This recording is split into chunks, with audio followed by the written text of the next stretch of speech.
رضي الله عنهم ورضوا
Bismillahirrahmanirrahim.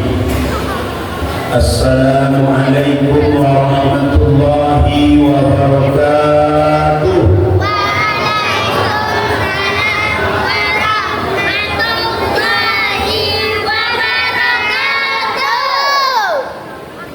Tuh anak-anak barusan itu ngasih contoh dengan itu macam mana menjawab salam yang betul.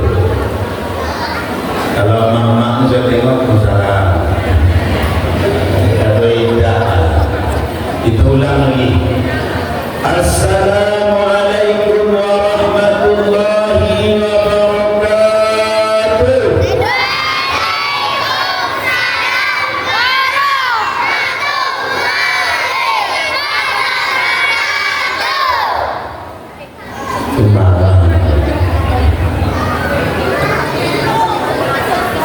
Saya udah pandai ceramah kalau ada orang bercakap. Kalau ada yang bercakap saya udah jadi ceramah.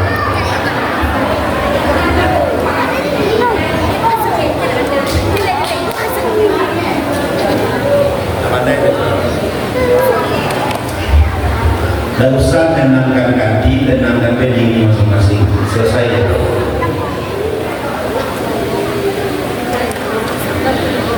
Bismillahirrahmanirrahim. Walhamdulillah.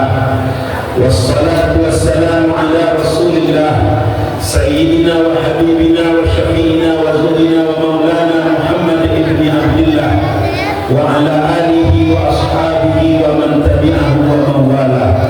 Ashhadu an la ilaha illallah al-malikul haqqul mubin wa ashhadu anna Muhammadan abduhu wa rasuluh sadiqul wa'dil amin. Qala Allah Ta'ala fil Qur'anil Karim, a'udzu billahi minasy syaithanir rajim. Bismillahirrahmanirrahim.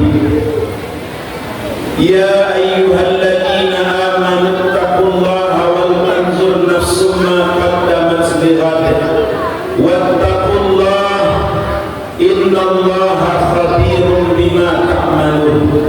Wahai orang-orang yang beriman, bertakwalah engkau kepada Allah dan hendaklah setiap dirimu memperhatikan apa-apa yang telah dia perbuat untuk hari esoknya. Takutlah engkau kepada Allah, sesungguhnya Allah Maha teliti atas apapun yang kamu kerjakan. Quran Surah Al-Hasyr ayat 18. Wa qala Nabi sallallahu alaihi wasallam,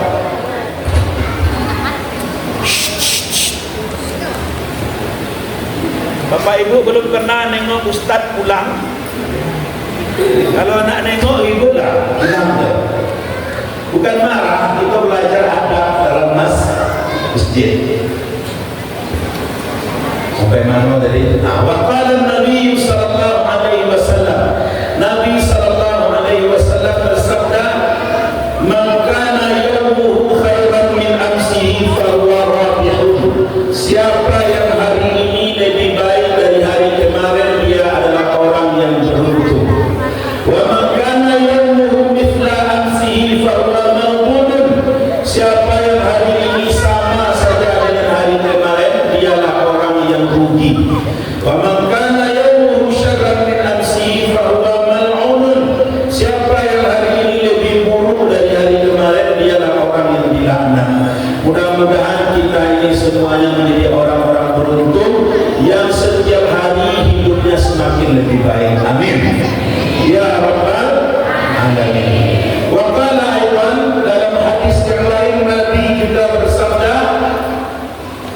may yuridu fil jannati ma'iyya fakhtaruni bainal yatama. Siapa yang ingin berada bersamaku di hari kiamat di dalam surga, maka carilah aku di tengah kumpulan anak-anak yatim. Yang kita hormati, Datuk Rio Dusun Terbian Danto akan mewakili Datuk Rio di umroh ya. Saya tadi di WA beliau sedang ngirim video di Ka'bah. Kemudian yang kita hormati Ketua BPD beserta seluruh anggota, yang kita muliakan para pegawai SARA, Imam Khatib Bilal, lalu yang kita banggakan anak-anak kita, wabil khusus anak-anak yatim. Jangan main game, tidak boleh main game dalam masjid. Tutup. Masa main Mobile Legend, main Free Fire dalam masjid? Boleh. Stop dulu ya. Pentingnya Cek. Kemudian bapak-bapak, ibu-ibu, hadirin hadirat yang dimuliakan Allah, semoga semua yang hadir ini badannya sehat galau. Umurnya diberi umur yang panjang dalam ketaatan. Rezekinya banyak berlimpah, bisa naik haji, bisa beli mobil, bisa bikin rumah bagus. Agak beda kencang habisnya kalau Soal duitnya kita lain. kalau cek inginnya 10 longgar. Baik, Bapak Ibu yang mulia, saya perlu memberitahu, saya tidak bisa lama-lama, paling lama jam 3:10 atau jam 3 pasnya lah, 1 jam 10 menit dari sekarang saya harus selesai dan pergi. Tadi sebenarnya saya nak sholat zuhur di sini seperti perjanjian dengan pegawai SARA, tapi kalau memang tadi macet agak panjang di tempat itu, saya sampai di Rantau Ingkil di Musola Haji Rafah, oranglah komat. Jadi saya sholat zuhur di sana langsung jamaah sholat asar. Jadi saya asar karena menang bepergian. Nanti dari sini saya langsung ke rumah Rasulullah karena jam 4:30 mau terbang ke Jakarta. Jadi pesawat 4:30 dari Bungo ke Jakarta. Nanti malam ngisi acara yang sama macam itu, santunan anak yatim dan 10 Muharram di Nurul Hilir Jeruk Jakarta Barat. Jadi dari sini saya langsung bandara, langsung pulang Jakarta, besok pagi berbalik. Jadi saya minta maaf Pak, tidak bisa nanti ikut sholat asar bersama dan saya lah jamaah tadi. Oke. Halo.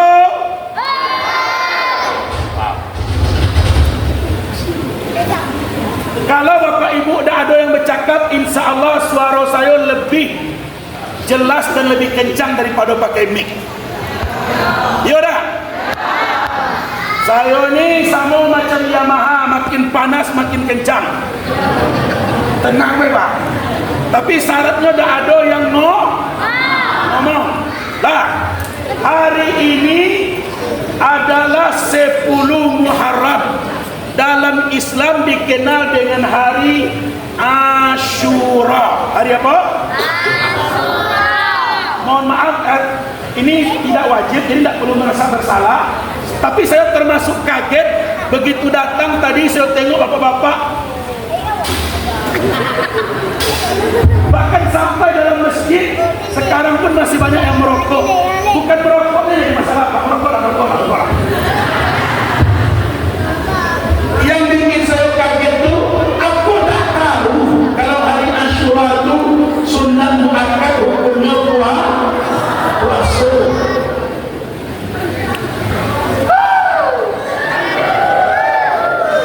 Coba, ibu-ibu puasa?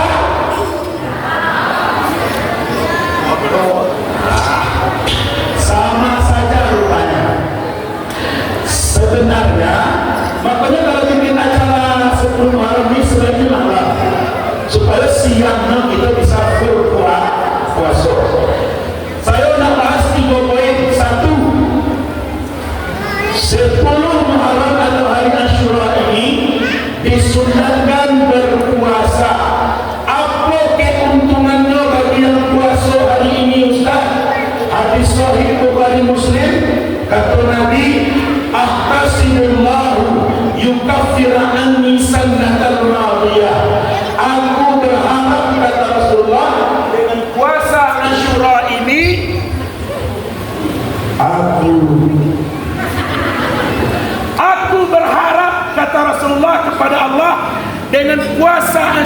ini Allah mengampunkan dosa-dosaku 1 tahun yang berlalu.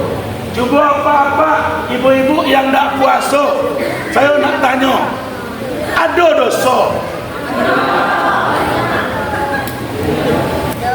Saya pikir memang tak ada dosa lah. Banyak atau dikit?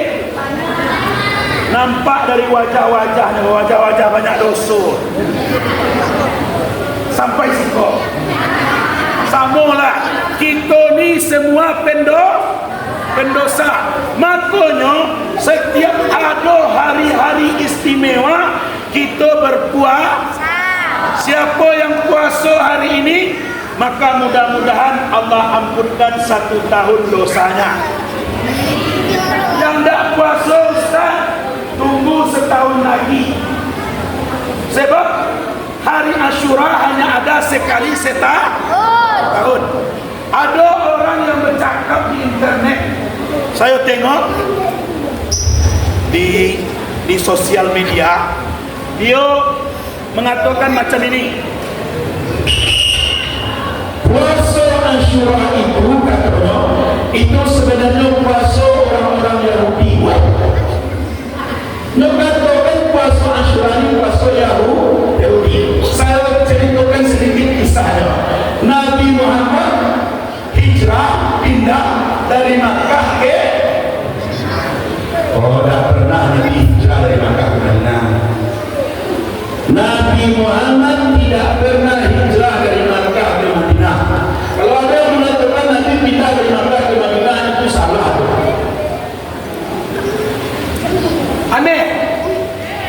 Aneh. Lain pada sesat satu rata. Nabi tidak hijrah ke Madinah. Nabi hijrah namanya ke Yasrib. Mana? Waktu itu belum ada Madinah. Nama Madinah itu yang membuatnya Nabi setelah beliau tinggal di Yasrib itu 3 tahun, digantilah namanya dari Yasrib menjadi Madinah. Paham tak maksudnya? Jadi ketika Nabi pindah dari Makkah itu, nama kampung itu belum lagi Madinah, tapi masih Yasrib. Jadi Nabi hijrah dari Makkah ke Madinah atau dari Makkah ke Yasrib? Keduanya. Tak kedua, Pak. Ketika Nabi pindah itu apa nama kampung itu? Yasrib. Jadi hijrah Nabi Madinah atau Yasrib? Yasrib. Setelah hijrah 3 tahun baru diganti nama menjadi Madinah. Paham ya? Nah, ketika Nabi lah, ya Allah ya Rabbi, kalau ada sisa kas beli mic baru ya. Itu bercanda ya.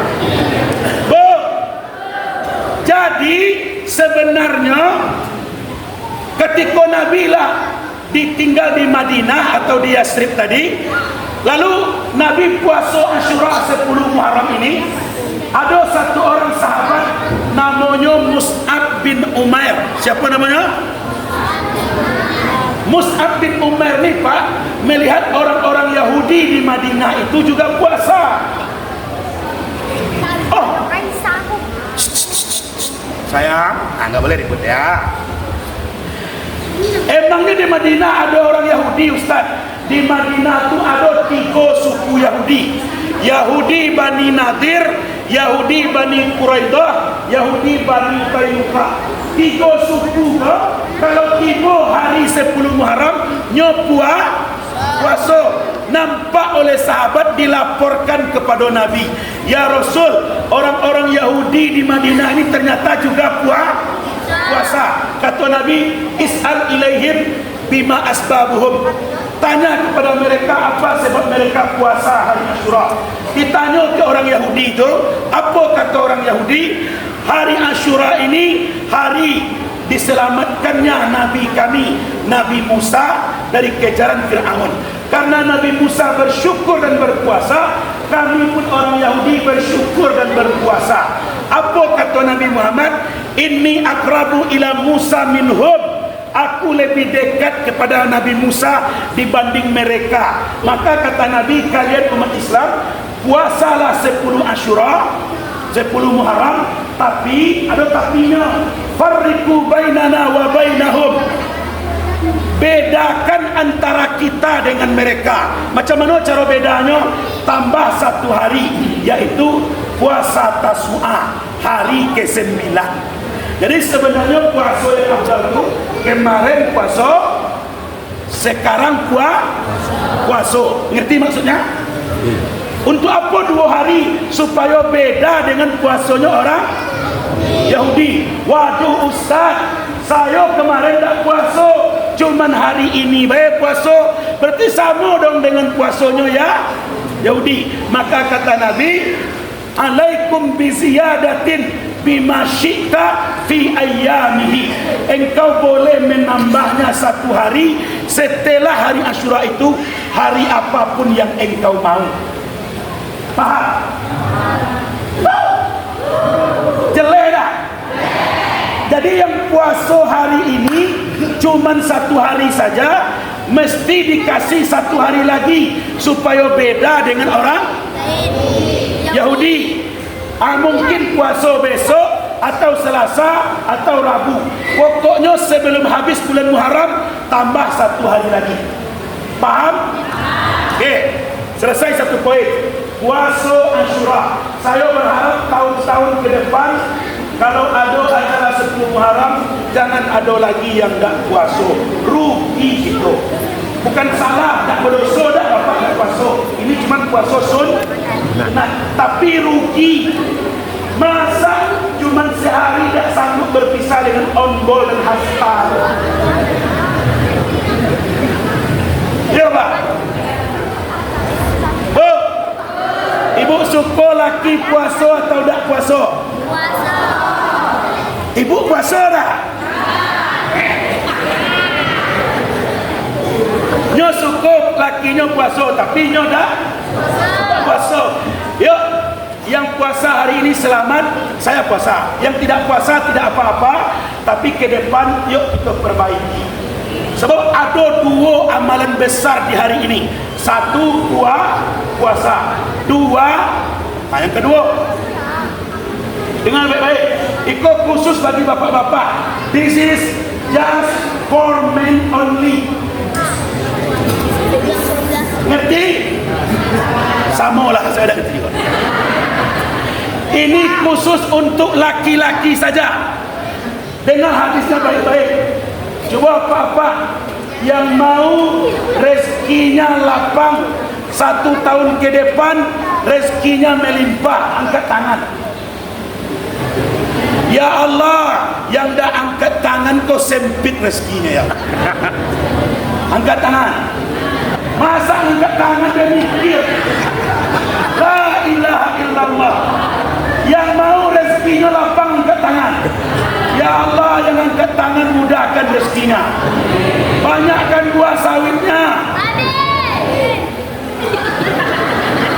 Terus, Pak, dengar hadis ini baik-baik. Apa kata Nabi?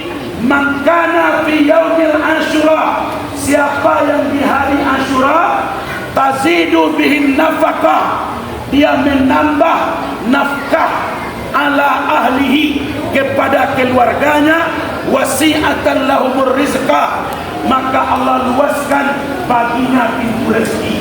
Hari ini bapak-bapak, khusus hari ini, kasih istri dan anak lebih dari hari biasanya. Senang ibu? Lah dikasih.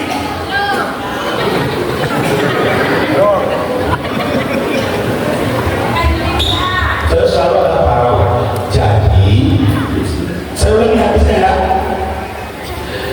Man kana fi yaumil Asyura, siapa yang di hari Asyura tazidu bihi nafaqata ala ahlihi, dia menambah nafkah daripada biasanya kepada keluarganya, wasi'atan alaihi rizqa, Allah akan luaskan atas mereka rezekinya. Itu hari Pak, dah hari biasa dah. Hari Asyura ini, 10 Muharram ini, Allah cipta bumi. 10 Muharram ini Nabi Adam turun dari surga ke bumi. 10 Muharram ini Allah selamatkan Nabi Musa dari kejaran Fir'aun. 10 Muharram ini Allah selamatkan Nabi Yunus dan dimuntahkan dari perut ikan. 10 Muharram ini juga cucu Nabi yang mulia Hussein terbunuh di perang saudara di Karbala. Ini bukan hari sembarangan. Maka nafkahnya juga tidak boleh sembarangan. Bapak yang biasa ngasih duit dengan istri 100.000 pagi, tadi lah ngasih 100, nanti pulang ceramah ini panggil lagi, Dek, abang nak luas rezeki, kau tambah 100 lagi, khusus hari Asyura ya, besok pagi ada lagi namanya.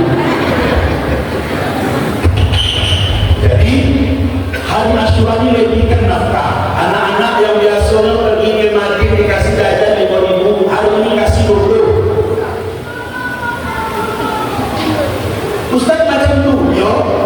Saya tempat saya kebetulan pasarnya hari Minggu Pak tadi. Jadi istri itu ke pasar. Biasanya kalau nak pasar itu setiap minggu saya kasih 1 juta kan. Nah, belanja dapur. Tadi pagi saya kasih 2,5. Saya bilang saya nak ke Jakarta siang ini. Nanti malam mungkin minat Jakarta, besok pagi saya pulang. Saya bilang ya tidak apa-apa. Ini uang belanja mingguan. Saya kasih 2,5. Apa ni? Kaget tu. Saya bilang kabar-kabar beli gamis dengan skincare. Oh itu senang minta ampun. Iko rumah Allah kau tak duto dak saya. Serius ini. Waktu saya membeli Bapak lebihkan nafkah untuk istri hari ini. Serius. Hadis sahih Bukhari Muslim, apa kata Nabi? Afdalus sadaqat ayyakafin nafkah ala ahlika. Sedekah yang terbaik itu adalah engkau cukupkan nafkah bagi keluarga. Jadi bersedekah itu baik. Mau ke anak yatim baik, mau ke janda-janda jompo tua baik, janda muda tak perlu, anak yang terus. Kalau nak sedekah dengan janda, sedekah dengan janda-janda tu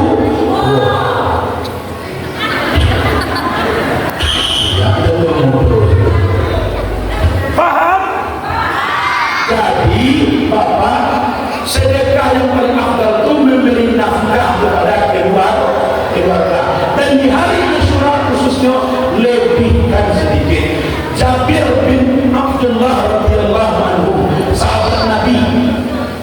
Ada sahabat Nabi namanya Jabir bin Abdullah. Kata Jabir, ya Rasulullah, ansibni amalan tuwassi Allahu bihi rizki. Ya Rasulullah, tolong tunjukkan aku suatu amalan yang dapat melapangkan rezekiku. Maka kata Nabi apa? Tambah nafkah keluargamu di hari Asyura. Lah macam iko perlu berkeringat saya menyampaikan. Nanti sampai di rumah ada ditambah dengan abang bu. Kata dengannya, ada tabungan-tabungan kamu untuk nambah nafkah khusus hari amalkan. Dari kesediaan dari mana? Ya, bapak 10 tak tambah. Ma, ini hari Asyura 20. Bukan untuk saya, Mak, tapi untuk Mak. Kalau Mak tambah nafkah saya hari ini, maka Allah akan mudahkan rezeki masuk tahun yang akan datang.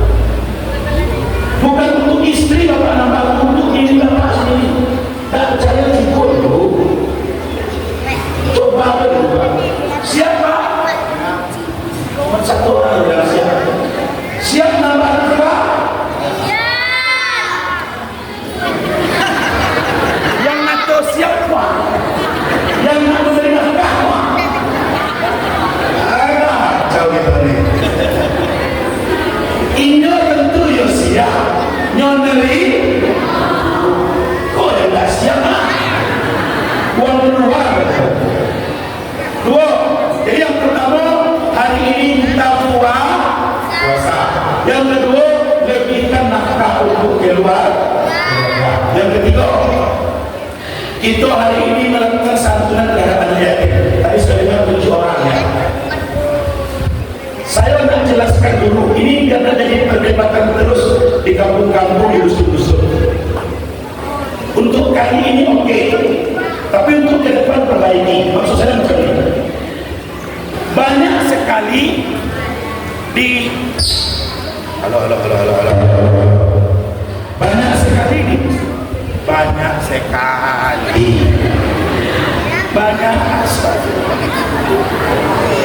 banyak sekali di Indonesia ini orang salah paham tentang pengertian anak yatim.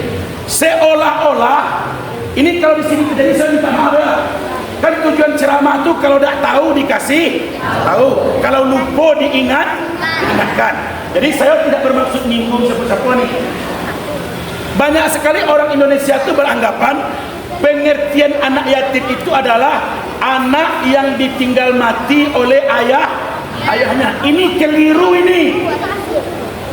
Dalam Islam mati bapak yatim, mati emak yatim, mati dua-duanya yatim. Piatu itu istilah Indonesia. Ada piatu dalam Quran. Wa atul yatama, berikanlah hak anak-anak yatim. Tak ada ayat wa atul piatu, tak ada. Oh, di Indonesia supaya orang tak bertanya lagi, ini anak ni anak apa ni? Oh, anak ini anak yatim kalau bapaknya meninggal. Kalau maknya meninggal, nyo anak piatu. Jadi untuk membedakan, kalau maknya meninggal disebut piatu, kalau bapaknya meninggal disebut yatim. Itu istilah di Indonesia hanya untuk membedakan. Dalam Islam mati bapak, mati emak atau mati dua-duanya, galo-galonya itu namanya yatim. Paham tak? Jadi kalau bagi duit anak yatim, nyantuni anak yatim, jangan yang mati bapak baik, yang mati mak pun kasih. Ada yang nak bantah boleh, dia kasih dalil.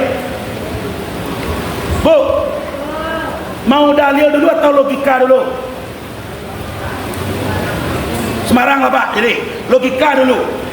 Dalam kenyataan kehidupan, yang mati mak itu kadang-kadang lebih menderita daripada yang mati bapak. Langsung dah. Ini untuk perbaikan kita bersama, setuju kan? Izinkan saya menyampaikan tujuan ceramah itu Pak. Gini, misalkan ibu punya suami, punya anak dua, lalu suami meninggal. Kalau suatu hari masa iddah ibu habis, ibu nikah lagi dengan laki-laki lain, saya yakin 100%, 100% wanita manapun yang punya anak yatim nikah dengan laki-laki, anaknya tetap di bawah. Betul tak? Iya tahu tak? Bahkan ketika laki-laki itu mengatakan I'm falling in love, aku jatuh cinta kepadamu, Bang, abang kalau nak nikah dengan saya bukan cuma saya baik, saya punya anak. Kalau bisa mencintai saya dan anak-anak saya, oke, get married. Mari kita nikah. Tapi kalau cuma sayang dengan saya baik, dengan anak saya tak sayang, no. Begitu kan ibu-ibu? Yang heran saya Pak yang jawab iya tu, lakinya masih hidup.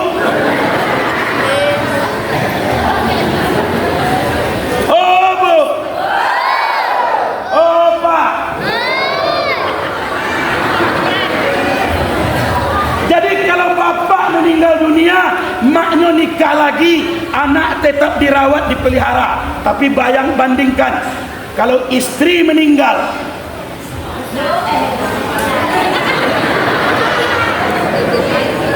kalau istri yang meninggal, lakinya nikah lagi, anak-anak kok terlantar di rumah neneknya. Iyo. Secara fakta dan kenyataan, mana yang lebih mengkhawatirkan, anak yatim atau anak piatu?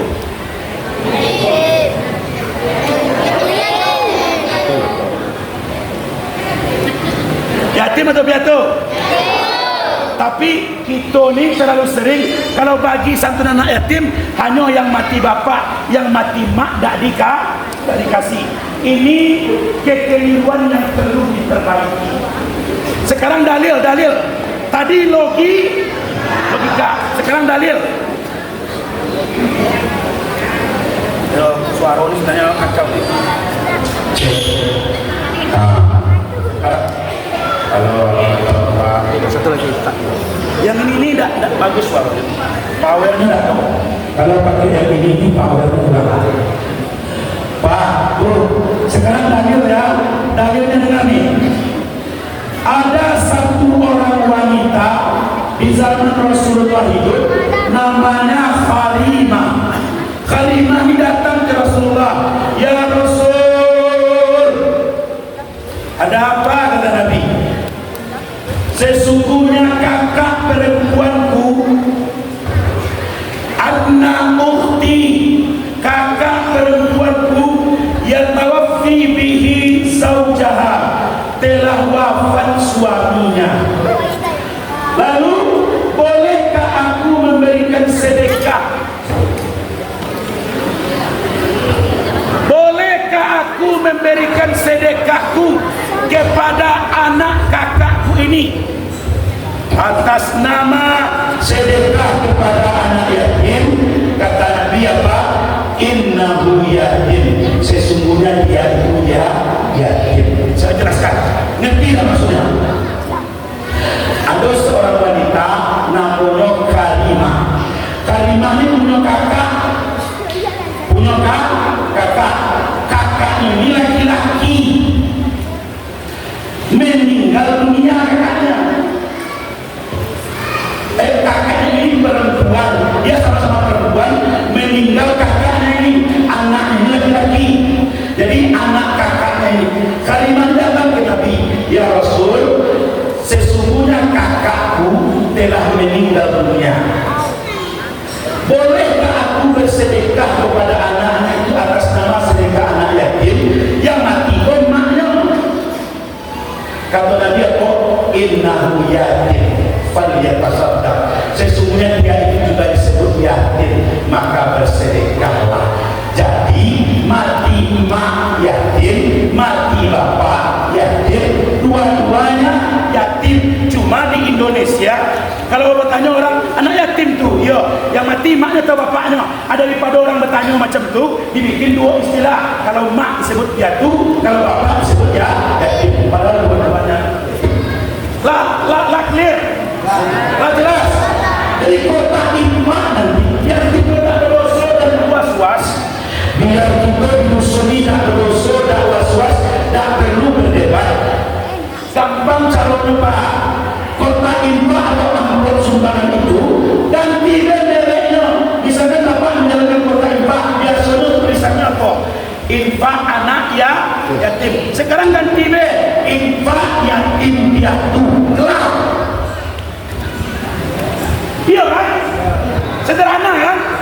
Jadi Bapak tak perlu berdebat. Setelah saya ceramah ini, ionian tuh dikasih yang mati mak tuh. Tak usah debat, ganti be kalian tuh. Infak yatim piatu artinya infak yang terkumpul dari kota itu, mau mati mak mau mati bapak sama-sama berhak, sebab mereknya diganti. Ini untuk yatim piatu. Ya.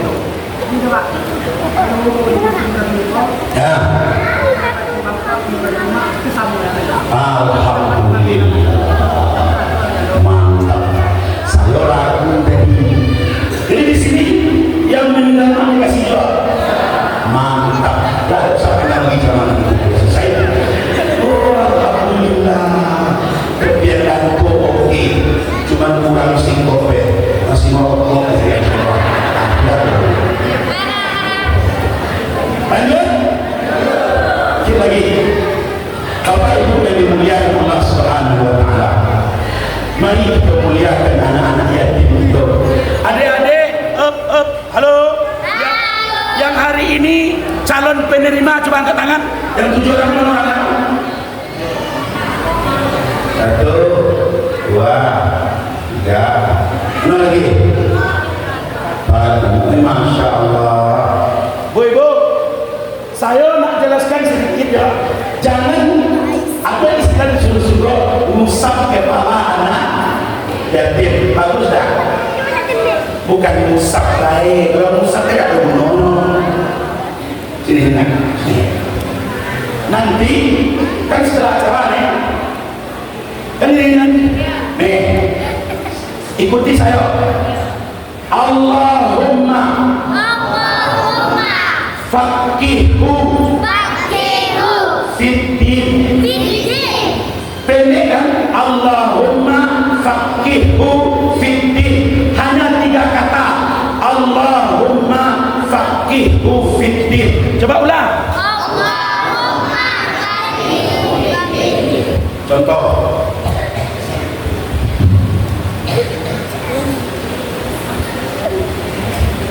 Menurut kamu nyelap tegakkan? Alif. Pusat palonya Allahumma faqihu fiddin. Paham? Ya. Kan 7 orang tadi kan? Sama dari saya masing-masing dapat 56 ya.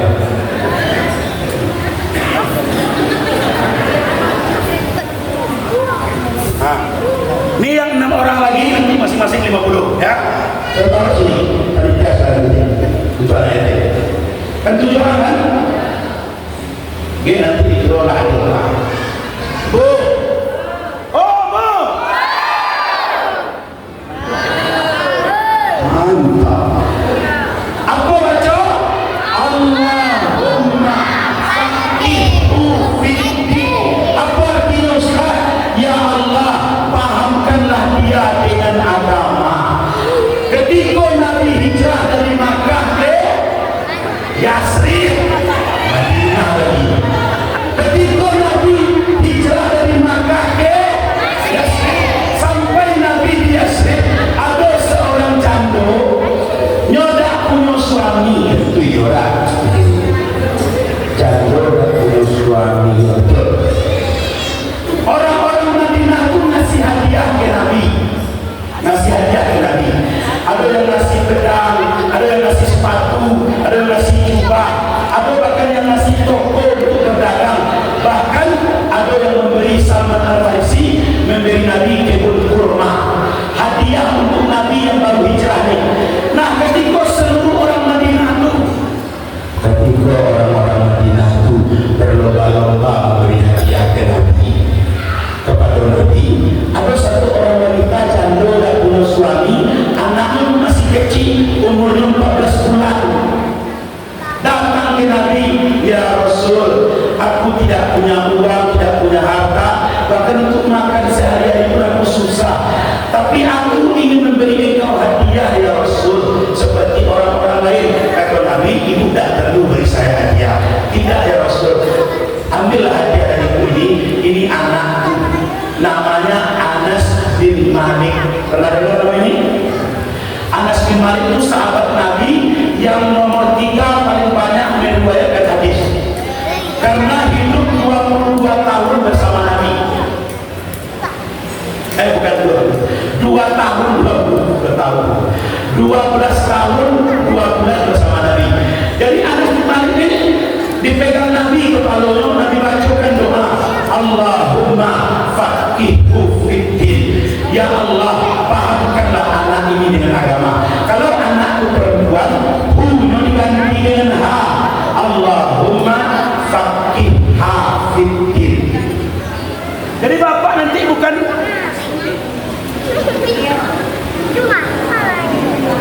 macam-macam itu, dalam sama-sama mesti dapat orang ini. 1, 2, 3, Allahumma faqihhu fiddin. Ulang. Kalau anaknya perempuan, hu-nya ganti dengan ha. Allahumma faqihha fiddin. Ulang. Sekarang yang kedua. kalau anak laki-laki 1, 2, 3. Kalau anaknya perempuan, jadi pegang kalaunya usah Allahumma faqihha fiddin. Allahumma faqihhu fiddin. Ya Allah, pahamkan sudah sampai.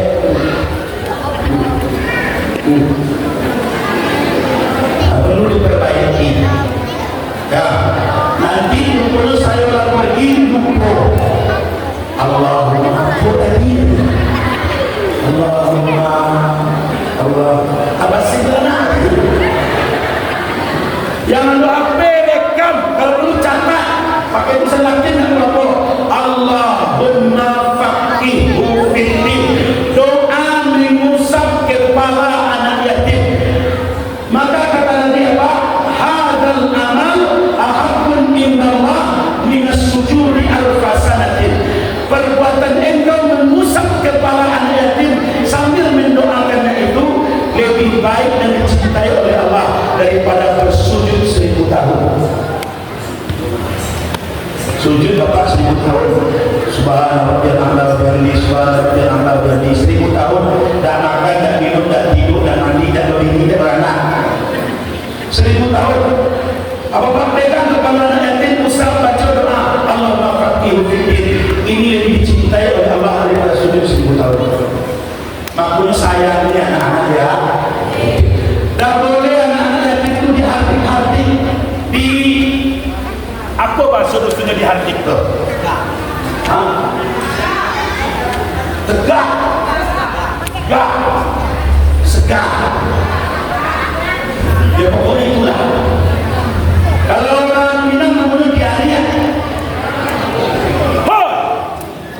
Kamu ini Bukan contoh datu orang. Contoh, aku anak yatim, nakal. Lalu bapak ibu hardik dia. hei, kamu ini sudahlah yatim, nakal pula. Untung tak dijawabnya. Wajarlah Pak, saya nakal, saya yatim, tak ada bapak saya mendidik. Anak bapak be ada bapak nakal katanya. Anak yatim tak boleh Dihardik. orang yang suka memaki anak yatim, Menghardik anak yatim, dihardik-hardiknya anak yatim dengan suara yang keras. Orang ini disebut dalam Al-Quran pendusta agama. apa? Ar-ra'aina alladhi yukadzibu bid-din fadhalika alladhi apa artinya? Ar-ra'aina alladhi yukadzibu bid-din. Apakah engkau tahu kata Allah siapa orang yang mendustakan agama? Fadhalika alladhi yad'ul yatim, yaitu mereka yang suka menghardik anak yatim. Bapak bikin masjid dengan uang pribadi, pergi umroh tiap bulan, naik haji tiap tahun, tapi kasar kepada anak yatim, Anda pendusta agama. Jelek. Jangan anak yatim dihardik-hardik. Nabi Muhammad yatim atau tak? Orang yang suka menghardik anak yatim, maka dia melukai perasaan Nabi SAW. Kalau nakalnya wajar, Banyak orang tua ni macam tak pernah kecil. Di masjid anak-anak bersuara ributnya, hoi, hoi, pergi keluar, pergi keluar. Nanti anak-anak ni trauma, tak mau lagi dia ke masjid, nak masjid tak, di masjid bapak-bapak itu jahat. bapak dulu seumur ikut di masjid nampak. Sama dulu kan? Pahamilah anak-anak dengan cara anak-anak. Kalau nak ditegur boleh, sayang, tak boleh ngobrol ya. Itu elok-elok. Kalau masuk ingat. Baik pak, baik betul. Lalu muliakan anak ya. Ibu mau tidak Allah berikan pahala seperti bertasbih 1000 kali. Subhanallah, subhanallah, subhanallah, subhanallah, subhanallah 1000 kali. Apa amalnya? Ayat tasaddaqa bil yatim sirran, bersedekah kepada anak yatim diam-diam. Contoh-contoh. Ini bukan hari Asyura ya, hari-hari biasa misalkan. Atau anak yatim lewat depan rumah itu nak pergi sekolah atau nak pergi ke masjid sore ngaji. Nampaknya lewat depan rumah itu nak pergi sekolah. Sini nak. Datang ayat itu.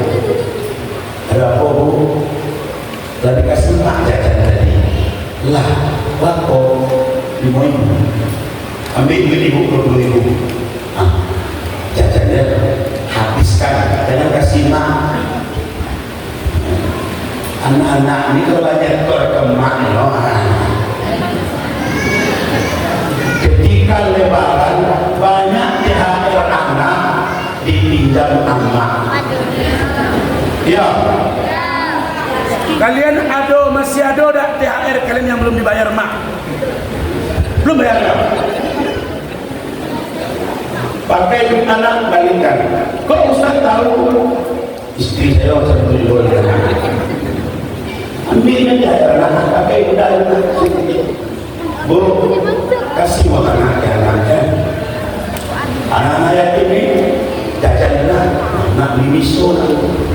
Senang dia sekali-sekali jajan banyak. Diam-diam orang tak tahu, ibu dan anaknya tahu. Ini lebih baik dapat pahala seperti bertasbih 1000 kali. Subhanallah, subhanallah, subhanallah. Walaupun 5.000, 10.000. Boleh anak-anak kita. Yang terakhir yang keempat, pertama puasa Asyura. Yang kedua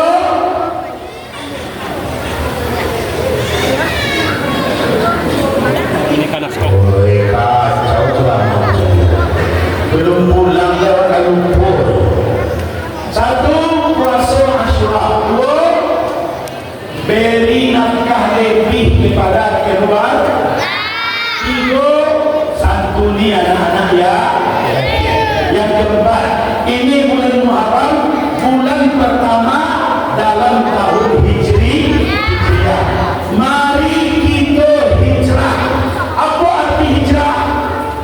Bu, apa arti hijrah? Pindah. Ada orang dari Jambi pindah ke Rantauikil, buka warung nasi, buka toko bakso. Hijrah tuh. Itu dagang namanya tuh. Hijrah itu bukan sekedar movement, bukan sekedar kita perbaiki pengertian kita tentang hijrah. Hijrah itu bukan pindah tempat. Dengar apa kata Nabi? Al-muhajiru man hajara ma nahallahu anhu. Orang yang disebut hijrah kata Nabi, orang yang meninggalkan apa-apa yang dilarang oleh Allah. Kalau kita tahu itu dilarang Allah, lalu kita tinggalkan, itu namanya contoh, bapak tadinya pemarah, dikit-dikit emosi, dikit-dikit marah, dikit-dikit marah. Dengan anak-anak gampang marah. Setelah ceramah hari ini, pulang ke rumah jadi lebih penyabar. Bu, ada laki pemarah sini. Pak, ada bini perajuk sini. Dikit-dikit, hei, aku ceraikan kau. Dikit-dikit, hei, aku ceraikan kau. Jangan. Mulai hari ini bapak jadi penyabar, lebih tenang, sedang emosi. Astagfirullahaladzim. Itu namanya hijrah. Jadi hijrah itu apa Ustaz? Hijrah itu taghyiru minasyarri ilal khair, berubah dari yang buruk kepada yang lebih. Ibu-ibu contohnya apa Ustaz? Tadinya keluar rumah ada pakai jilbab. Ini mohon maaf nih, saya tidak membandingkan ya. Kami di Sumbar hari-hari ini di rumah ibu-ibu tuh rata-rata lah jilbab. Nah, kadang saya bisa sedih. Nyawa jilbab tuh kalau datang ke masjid ke acara majelis taklim, kalau ini tuh macam ustazah ya tahu. Tapi tengok nanti sore pergi ke warung beli gula, beli minyak goreng, beli beras, dah ada tutup aurat. Bapak pikir itu normal, itu dah normal. Dengar hadis, ini bapak-bapak yang punya istri, al-mar'atu lam yastur auratuha bis-sa'adah. Wanita yang tidak mau menutup auratnya, wa syahruha kal-ibil, rambutnya disanggul seperti pundak unta atau dia gerai seperti ekor unta, la tadkhulul jannah, dia tidak akan masuk surga. Wala tajlisu rihaha, dia tidak boleh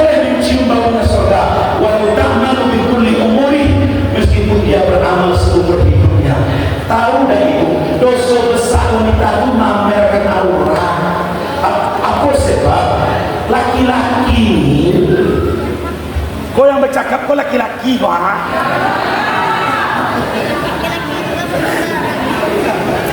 Ibu foto rambut tegerai, baju kaos ketat, celana legging, masuk Facebook. Hai guys, sore ini kita olah keringat ya.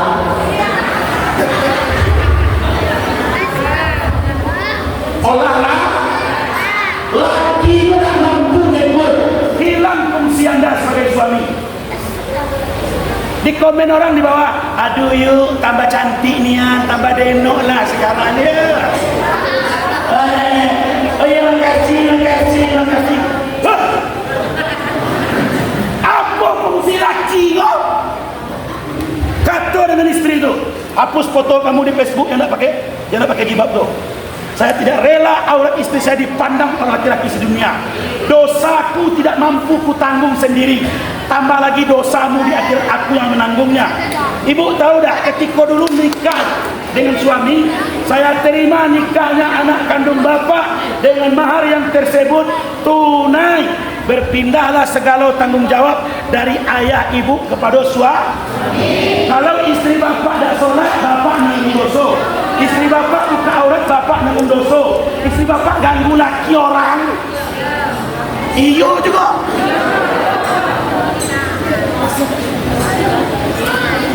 Mari kita hijrah kita tinggalkan. Setelah kena ceramah ini, dia ulang tutup aurat, pergi ke warung pakai jilbab. Tadinya tak pakai jilbab, aku nak monok jadi hijrah itu berubah ke arah yang lebih baik. Biasanya ibu dikasih uang belanja oleh suami 1.000 juta, besok dikasihnya 20 juta. Aku nak monok dah aku boros. Kalau cukup 1 juta aku minta tambah. Saudara lebih hijrah. Mari kita hijrah. Pak, jago sholat itu. Apalah artinya manusia hidup?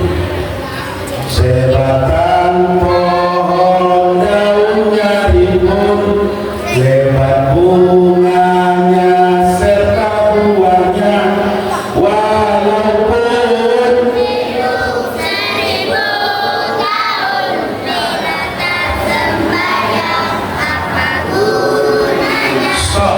Walaupun hidup 1000 tahun bila tak sembahyang, apa gunanya? Kalian mau masuk surga?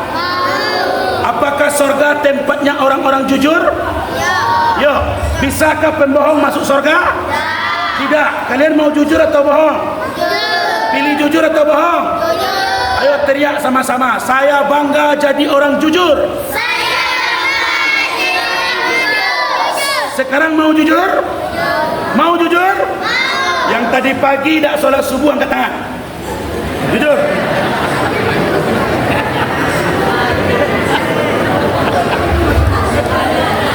Walaupun hidup 10 tahun kalau tak sembahyang,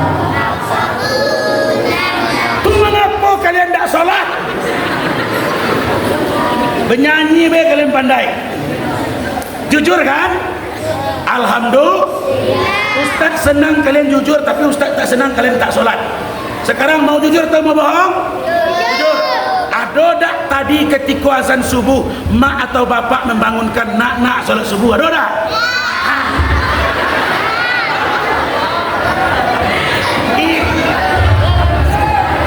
Itulah yang sebenarnya. Lah nampak. Jadi di mana letak masalah itu lah nampak. Yang bermasalah itu orang itu. Apa kata Imam Al-Ghazali? Kalau engkau ingin melihat bagaimana iman orang tua, lihat ibadah anak-anaknya. Pak, aja istri sholat, aja anak-anak sholat.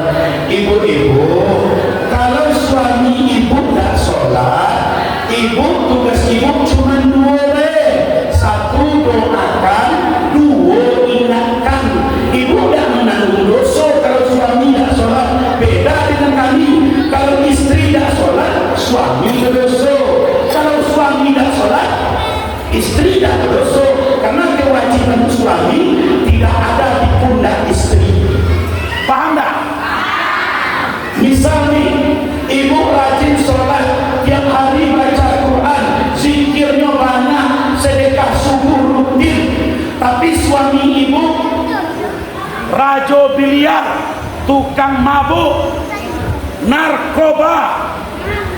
Misal, Ustaz, apakah sebagai istri saya tetap bisa masuk surga? Bisa. Mana buktinya? Istri Fir'aun, Asia itu wanita solehah, tapi suaminya bejat, namanya Fir'aun. Sedangkan istri Fir'aun baik, bisa masuk surga walaupun suaminya tidak taat kepada Allah. Jadi wanita yang solehah tetap masuk surga walaupun suaminya tidak soleh. Tapi laki-laki soleh belum tentu masuk surga kalau istrinya tidak taat, sebab tanggung jawab aduh. ngerti Pak? Oh Bu, Kalau laki muda sholat, kerja ibu apa? Ingatkan, doakan. Contoh, azan nih. Allahu Akbar, Allahu Akbar. Bah, satu. Abang tak sholat, ada usaha turun-turunan. Nanti orang sholat di WA, tak bisa suruh orang. Tunggu kesadaran dari siku di WA. Kan ada yang betul kan? Ibu tak usah bekerja dia ayolah. Nanti habis sholat ibu doa malam-malam ini ranjang tempat tidur, lagi tidur di atas ranjang, ibu sholat tahajud di bawah dekat sejadah. Allah. Sudah tahajud ibu doa, ya Allah, dah 20 tahun kami menikah ya Allah, dah 19 umur anak yang paling besar. Tapi ya Allah, aku sayang dengan suamiku ini. Dia bertanggung jawab, nafkah selalu cukup, penyayang dengan keluarga. Cuma ada kurang sikap ya Allah, sama dia batang pisang. Tidak mau ruku, tidak mau tolong ya Allah, beri suami saya hidayah. Kalau engkau tidak beri hidayah, anugerahkan aku kesabaran untuk menjalani hidup dengan suami ini. Amin. Cukup. selesai tugas ibu. Doakan, ingat. Beda dengan bapak. Kalau bapak istri yang sholat, oh tidak bisa dengan doa-doa beda. Ya Allah, berilah istri hidayah. Kalau laki-laki, bini kita tidak sholat, 4 tahapan menurut Islam. 1. Oh induk-induk, yang sholatnya bolong-bolong, yang sering tinggal sholat, dengar nih baik-baik. Menurut Islam kalau perempuan tidak sholat, suaminya mempunyai 4 tahapan. Tahap pertama, wa'mur ahlaka bis-shalah wastabir 'alaiha. Perintahkanlah anak istrimu untuk sholat dan bersabarlah engkau dalam memerintahkannya. Jadi tugas kita nomor 1, suruh. Berin azan, Allahu Akbar, Allahu Akbar. Dek, kamu sholatlah dek. Kalau kamu tidak sholat, abang nanggung dosa abang dewek banyak dek. Apa lagi nak nanggung dosa kami? Tak usah abang nanggung dosa saya. Kalau tak sanggup abang nanggung nengok saya yang tak sholat ni, terserah abang. Lah diperintah dari suruh sebulan, 2 bulan, 3 bulan, tak ada perubahan. Pakai tahap 2. Ini pentingnya sholat nih Pak. Pakai tahap 2. Apa tahap 2-nya? Fakhlaq min madajiha. Pisahkan dia dari tempat tidur. Ini Al-Quran loh. Dek, lah 4 bulan abang nyuruh kamu sholat, lah bawel mulut abang ni ngatakan sholatlah, kamu tetap tak sholat. Sekarang sebagai suami, saya bertanggung jawab atas dirimu. Maka 2 bulan ke depan, kamu saya pisahkan tempat tidur. Kamu tidur di kamar, saya tidur di sofa di luar. Sampai kamu mau sholat. Apa kata bininya? Mantap.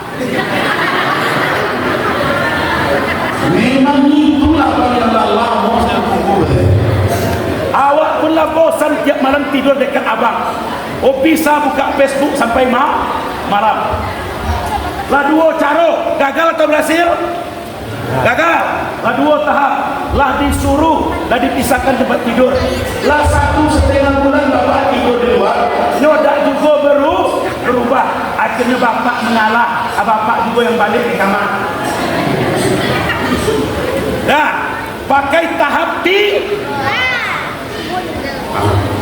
Itu ingat kepada laki-laki yang punya istri. Tahap 3. Tahap 3. Apa tahap 3-nya Ustaz? Fahakaman min ahlihi wa hakaman min ahliha. Cari yang hikmah dari keluarga laki-laki atau cari yang hikmah dari keluarga perempuan yang bisa menasihatinya. Begitu seriusnya masalah sholat Pak sampai disuruh minta bantu yang baik. Kadang-kadang ada istri itu nyoda dengar kata-kata suaminya, tapi dia patuh dengan kakak kandungnya. ada yang macam tu? Sayang, nggak boleh ngomong ya. Sikit lagi ya, bentar lagi ya nak ya. Jadi kalau istri bapaknya takut dengan abangnya, bapak takutkan ke abang dulu, abang tempat, ya kan? Datang bapak rumahnya. Assalamualaikum, salam. Ada apa Wan? Kalau namanya Iwan, pinjam yang namanya Iwan bentar ya. Ada apa Wan? Iko bang, adik abang, Erna. Ada nama Erna. Kami lagi nikah 15 tahun bang, tapi adik abang tidak mau sholat. Sebagai suami bang, saya tiap hari dihantui rasa berdosa bang. Kalau adik abang tidak sholat, jangan menusuh saya. Saya suruh dia melawan. Saya pisahkan tempat tidurnya, tidak berubah. Sekarang saya angkat tangan, saya serahkan ke abang. Kalau abang ada waktu, datanglah ke rumah, nasihati adik abang. Pernah ada bapak macam tu ngadu ke abang ipar? Belum. Begitu seriusnya sholat. Habis maghrib tiba abang di rumah. Assalamualaikum. Salam. Yang buka pintu adiknya yang perempuan ni. Abang, tumben orang main ke rumah kami. Dah, abang dah main. Abang cuma nak ngasih tahu kamu deh. Laki kamu datang ke rumah tadi mengadukan kamu tidak sholat. Dek, amak kita lah mati, bapak kita lah meninggal, orang tua kita butuh doa, jatuhlah sholat. Malu kita dengan Allah, kasihan kita dengan orang tua kita. Sholat ya dek ya. Apa kata bini kau? Saya dulu abang suruh sholat, bini abang tidak sholat. Oh iya pula ya. Rupanya bini abang tidak sholat. Bodoh wae, sama saja. Maka abangnya pulang dengan kecewa. 3 tahap gagal. Disuruhnya melawan, pisahkan tempat tidur tak mempan, dinasihati abangnya pun lawan. Akhirnya pakai cara yang keempat. Tahap keempat. Apa kata Nabi? Alaikum bil khiyar. Kalian para suami boleh pilih. Apa pilihannya? In tasbiru tahsabukum.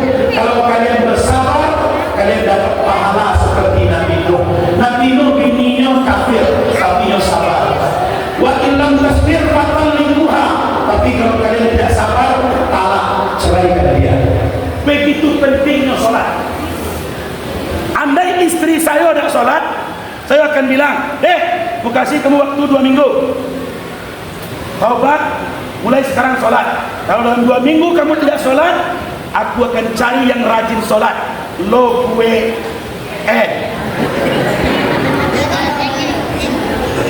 your time is over. Waktumu bersamaku telah habis. Nanti di akhirat aku akan mempertanggungjawabkan dosaku, tambah lagi dosamu. Aku tak sanggup. Ku cari yang rajin sholat. Apa kata bini kau? Carilah. Akulah ada pula calon penggantinya. Oh memang bini dia ada kau pak. Langsung sikat. Ku jatuhkan talak satu. Begitu pentingnya sholat. Jadi ibu-ibu, kalau disuruh laki sholat, patuhlah. Terutama yang lagi muda-muda kok, yang ngejar-ngejar dunia, lupa sholat. Apa gunanya hidup kalau tidak sholat? Rumah kebun, mati. Iyalah. Kan hidup itu kan? Yang petani rumah kebun, mati. Yang pegawai rumah kantor, mati. Yang guru rumah sekolah, mati. Yang ketua Leo, yang ketua BPD rumah dan desa, mati. Yang pusat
hanya satu beda kita, sholat.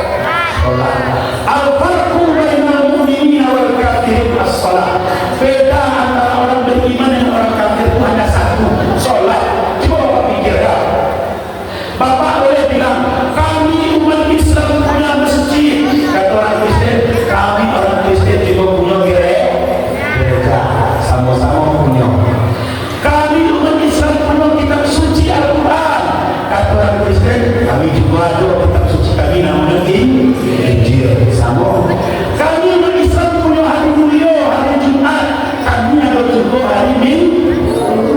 Tapi kami umat Islam punya Idul Fitri dan Idul Adha. Kami orang Kristen juga punya Natal dan Tahun Baru. Kami umat Islam punya Isra dan Mi'raj. Kami orang Kristen punya kenaikan Isa Al-Masih. Kami orang Islam punya Maulid Nabi. Kami punya kelahiran Yesus Kristus. Kami punya pondok-pondok pesantren. Kami juga punya lembaga pendidikan Alkitab. Kami punya pendakwah, ustaz, buya dan kiai. Kami juga punya pendakwah, pastor, rabi dan pendeta. Kami punya pendakwah wanita, ustazah. Kami juga punya penginjil perempuan, biarawati. Ayo, nah apa? Kami punya wanita suci dalam Al-Quran namanya Maryam. Dalam Injil kami namanya Bunda Maryam. Kami punya nabi yang ganteng minta ampun namanya Nabi Yusuf. Di agama Kristen kami namanya Yosef. Kami punya malaikat yang menurunkan wahyu namanya Jibril. Itu kami menyebutnya Gabriel. Tapi kami punya Nabi Ibrahim alaihissalam. Kami ada juga Abraham. Kami punya nabi yang kaya Sulaiman. Itu King Solomon. Apa beda gitu? Hanya satu, kami punya sholat 5 waktu. Baru mereka terdiam. Mereka tak punya sembahyang 5 waktu. Mereka sembahyang sekali seminggu. Jadi untuk bapak-bapak yang sekali seminggu,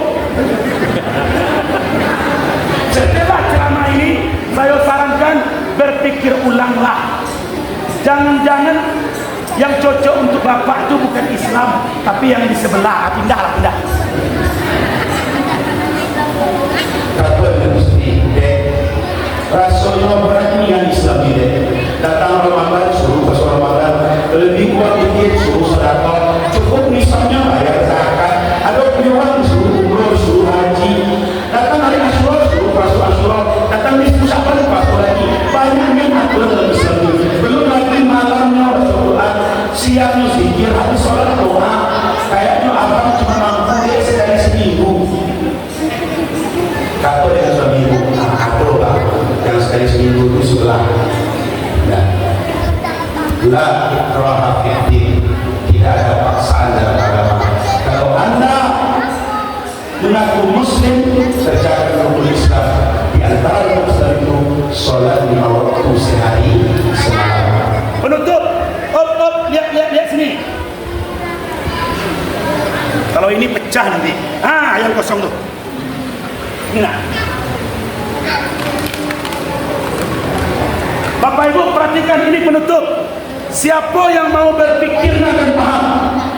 Ini gelas kita ibaratkan Islam. Ini gelas ini kita ibaratkan Islam. Rukun Islam berapa? Jadi yang dimulai kita ibaratkan rukun Islam. Ada 2 kalimat syahadat, ada sholat 5 waktu sehari semalam, ada zakat, ada puasa Ramadan, ada haji. Oke? Karena miskin Ustaz, kami tidak bisa haji. Kalau anda tidak haji, tidak masalah. Gelasnya masih di tangan. Tengok nih, gelasnya masih di tangan. Karena miskin tidak punya duit untuk bayar zakat, untuk makan dan nunggu PKH keluar bulan. Oke, tidak bayar zakat. Gelasnya masih di tangan? Masih. Artinya apa?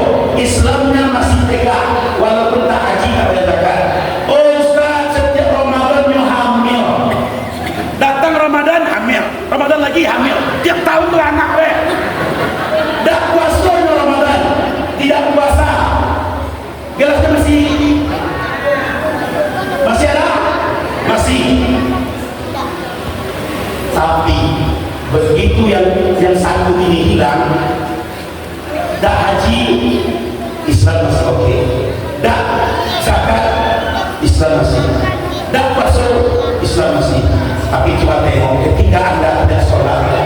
lepas rukun yang penting. Apa yang tadi? Islam tidak bisa dengan dua kalimat syahadat yang satu. Minimal Islam itu paham maksudnya? Kalau bisa lima-limanya, kokoh gelasnya, kokoh Islamnya. Tidak haji, masih Islam. Tidak zakat, masih Islam. Tidak puasa, masih Islam. Tidak sholat, lepas Islamnya. tidak bisa satu jari. Assalamualaikum warahmatullahi wabarakatuh.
Hasbi Allah,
Hasbi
Allah